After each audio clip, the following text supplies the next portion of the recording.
Daawwattoota koo akkam jirtan baga jala bultii ayyaana injifannoo waggaa 128ffaa injifannoo Adwaa geessanii egaa ayyaana kana sababeeffachuudhaan qaamoleen adda addaa ergaa baga geessanii dabarsaa jiru.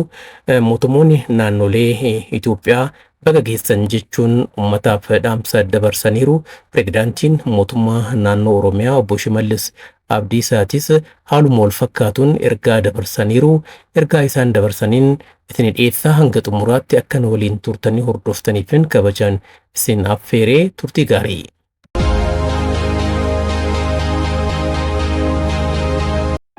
Seenaan kan dhugaa ba'u addunyaanis kan beekuu fi Afrikaanonni guutuunis faajjii godhannee kan ittiin dhaadannu eenyummaa keenya dhugaas kan ittiin himannu Adwaan dirree gurraachonni warra adii ittiin injifatanidha. Adwaan eenyummaa dhugaa Itoophiyaa fi Itoophiyaanotaati. Ashaaraa gootummaa xiinsammuu keenya keessatti caafame. Dhagna keenya irratti qalama dhiiga abbootii keenyaa fi qubeessa caba lafee gootota keenyaatiin kan bocame eenyummaa waloo dulloomuu hin dandeenye faajjii dhalootaa dhalootatti ce'ee jiraatudha. Eenyummaan dhiigaa fi lafeen ijaarame birmadummaan gootummaan tikfame sun akka salphaatti kan galmaa'ee miti. Qormaatota rogdaneessa keessaa fi alaa akka abidda saafaa boba'u kan dhaamse injifannoo guddicha madaala garaagarummaa gurraachaa fi adii jijjiire kan nu dhaalchise humna sabdaneessummaa obbolummaa irratti ijaaramedha. Waggoota 128 dura ture warri adiin gurraachota Afrikaa gabroomsanii qabeenya uumaan Afrikaanota badhaase qircachuudhaaf sagalee tokkoon kan walii galan.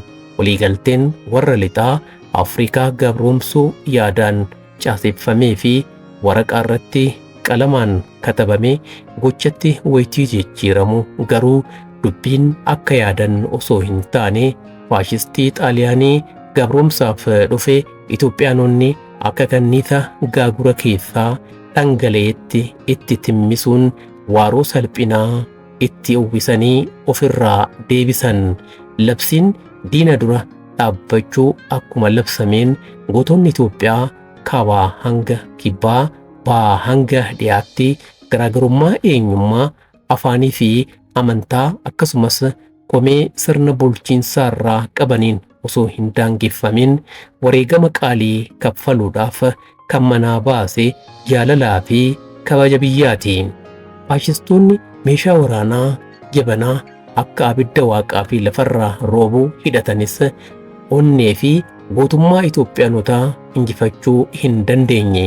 Da'oo cimaa ijaarratee baandaawwan bu'aa dhuunfaatiin biyya jijjiiran qindeessullee tooftaa qondaaltota waraanaa Itoophiyaa jalaa miliquu fi tokkummaa onnee jabaa fi gootummaa ijaaramee dandamachuu dadhabuudhaan akka deebi'ee hin kaanetti burkutaa'e.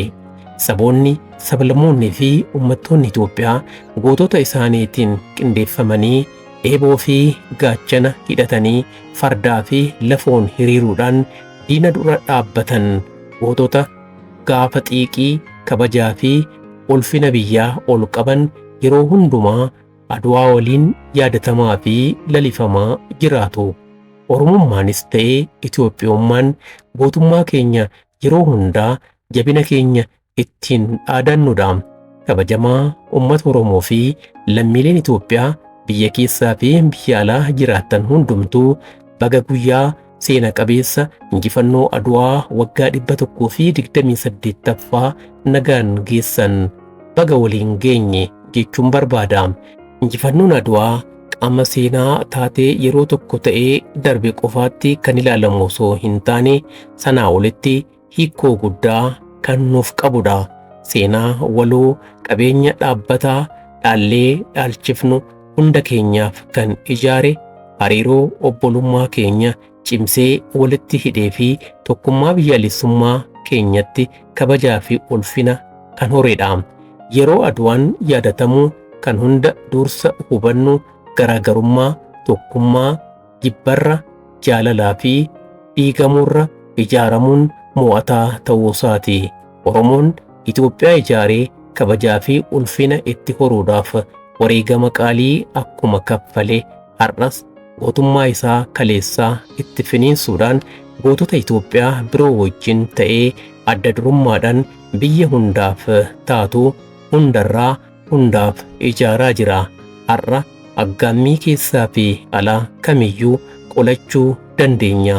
Keessumattummoo qormaanni keenya hamaan finxaalessummaa fi hiyyummaa ta'us kanneen lamaan isaaniiyyuu injifannee akka darbinu shakkii hin qabu. Meeshaa waraanaatiin qofa osoo hin taane duudhaa marii fi ejjennoo cimaa hojii misoomaa irratti jalqabne cimsinee fi humna sabdaneessummaa ijaaraa jirrus fayyadamnee injifachuu akka dandeenyus ni beekna. Imalli badhaadhinaa eegallee amantii taadha. Waanjoo hiyyummaa fi duubatti haftummaa burkuteessinee akkuma abboota keenya injifannoo galmeessifnee birmadummaa keenya guutuu ni taasifna. Oromiyaa ni ijaarraa, Itoophiyaa ni utubna, gaanfa Afrikaa ni tasgabbeessina. Waaqayyos nu gargaara. Shimallis Abdiisaa, Pireezidaantii Mootummaa Naannoo Oromiyaa, Guraandhala 22 bara 2016 Finfinnee. Jedhagaa ergaan Pireezidaantiin Mootummaa Naannoo Oromiyaa obbo Shimallis Abdiisaa ayyaana injifannoo waggaa 128ffaa Adwaa sababeeffachuudhaan uummata maraaf dabarsanii waan dhaggeeffataniif waan hordoftaniif hedduun isin galatoomfadha. Yeroo biroos haaluma wal fakkaatuun odeeffannoowwan adda addaa kanaan isin dhiyeessu ta'a. Odeeffannoon kun namoota biroo biras dhaqqabuu akka danda'uuf subscribe, like gochuu akka dandeessaniifin isin yaadachiisa. Turtii gaarii nagaatti.